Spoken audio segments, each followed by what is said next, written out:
Hello, in this video I'll be showing you how to load your composite slab for your steel structure. For example, if you are designing for office building or a residential steel building and it's a steel structure and you have defined your secondary beam and also your primary beams that will carry the composite slab. Now the next thing now is figure out the loads which you're to use for the slab, and also knowing that composite slab always require you to add the construction load. So in this case, this is a stick structure and is an office building, which I'm designing, and I'm about to add the composite slab for this deck over these areas. So in that course now, I will be adding that. Yeah, although I'm not yet done modeling the whole of this steel, but I'm almost done actually. I've already defined most of the things that I need, almost close to the completion. So in that course now, to define for your composite slab, all you do, you have to go back to the floor where you have to model that. So in this case, this is the floor 2 where I'm to model that, and I'm to model it now over this whole area on all these panels that you're seeing here. Okay, that is fine. Now you have to define your panel, that your panel should not be too wide that it will cause what? Let it not go and cause sagging, right? Deflection. So, and also you have to pin each of the secondary beams. All right, you have to pin them, which I'll show you on the plan view here. If I go to my plan view now, you will see that all my secondary beams are pinned. All right, because I don't want them to transfer moment to this particular member.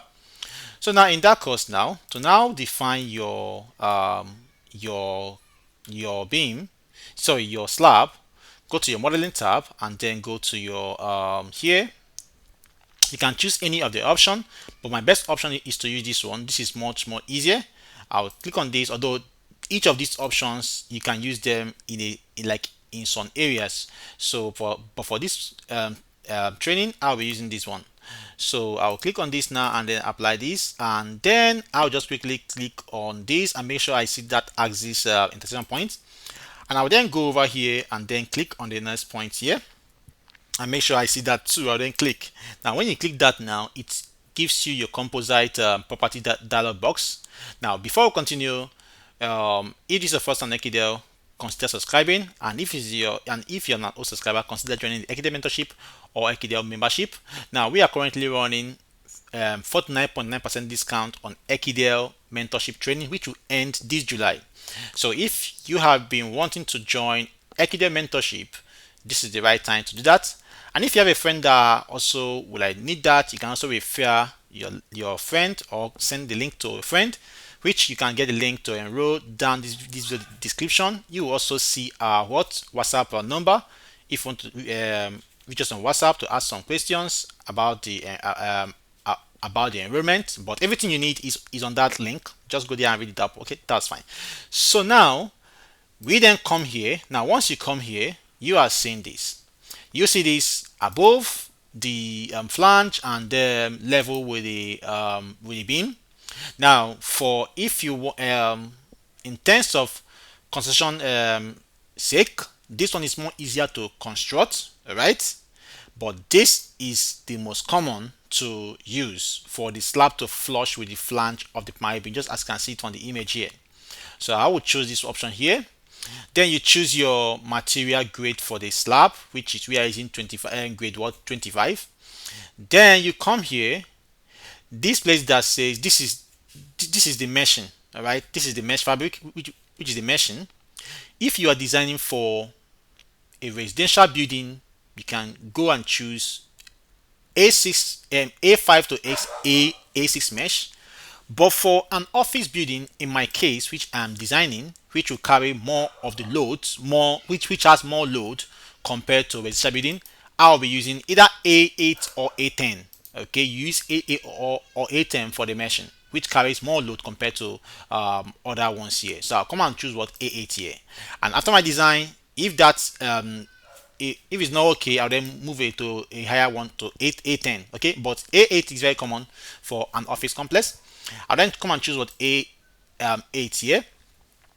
Then you come here and say decking type. You click here. This one is basically based on your manufacturing. Based on your manufacturer specification. All right. You can see this. This is for 70. Which have a 70 mm width, and this have 50 mm width. This one is more stronger, and since it's an office complex, I'll be using this A70. Then I'll come down and click on what OK. Then on this place now, this tells you your slab thickness. For your slab thickness now, remember that I said that your area of the slab should not be too wide. Basically, maintain your distance to distance of the beams to be 1 meter, not more than 1 meter, 1 meter to 1.5. But basically, most common is 1 meter. So, for example, this my own now is 5 meter width. Then I'm using 1 meter as the 5 meter length and 1 meter width. So if you check the area, that's around 5.2 meter length. So that's around 5.2 meter square area. Okay, which is okay. So in that case, I'll be using this 100 is okay. Although most people use 75, but that fails most times. So I'll just use 100. Don't allow it to be too big, and it's not good to be using like 150 depth of slab, 200. It doesn't make sense. Okay, so be within that region. Now pick that, and once you pick that, it gives you your self weight automatically, and this is given just leave at 0. Then here is mainly at 0. They will ask you for what you should put your load. For basic engineering term rule, you just put 0.5 for your construction load. Then for dead load, the same principle which you guys already know, that dead load comprises of what? Of your finishing load and your partition load. So by the time you sum those two up together, anything it gives you, you take. So in this case, I am taking my finishing load to be 1.0, partition load to be 0.75. So that gives me 1.75 as my dead load. Make sure that any value you're putting here is unfactored load. Then come here, and then you are saying life load here, right? Life load. Now this is an office complex, so I'll come here and put 2.5 as my life load. I will then come now and click on what OK here. Now on that OK now, if you like see the slab will just appear there. Correct. So this length now is 5.2, while the width is 1 meter bay. Okay, that's fine. So if I come now to my 3D here, we are going to see that slab now I have added there. Can you see that? This is the slab here. Okay, that is fine. So in that same procedure, I can come back here and then do the same thing now for all the other ones here.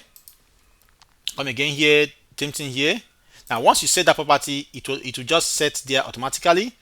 Although I have two of the loads, separate loads, so okay, yeah, this I've set.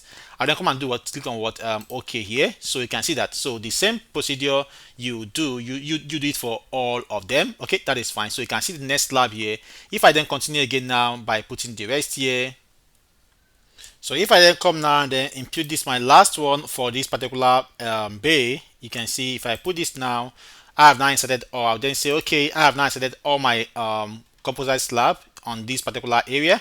If I go to my 3D view here, you can see that we have now added all the slabs at that area. Correct. So you can now see that we have now added all the slabs. So the same procedure I'm going to take for all other ones to add my slab for all other areas, which you can see here. That is fine. So basically, this is how to insert your composite slab for your steel structure, and those loadings are the main principal load that you are meant to use if it's for an office building.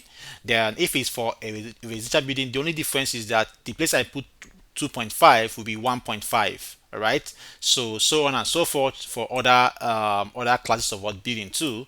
You just have to impute the life load, but the other loads there are okay basically. Although the dead load can also change depending on what your dead load is saying. Okay, that is fine.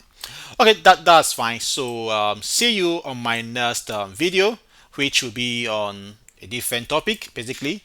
Thank you and God bless you. If this video finds you well, please give this video a thumbs up and then see you. Bye for now and bye then.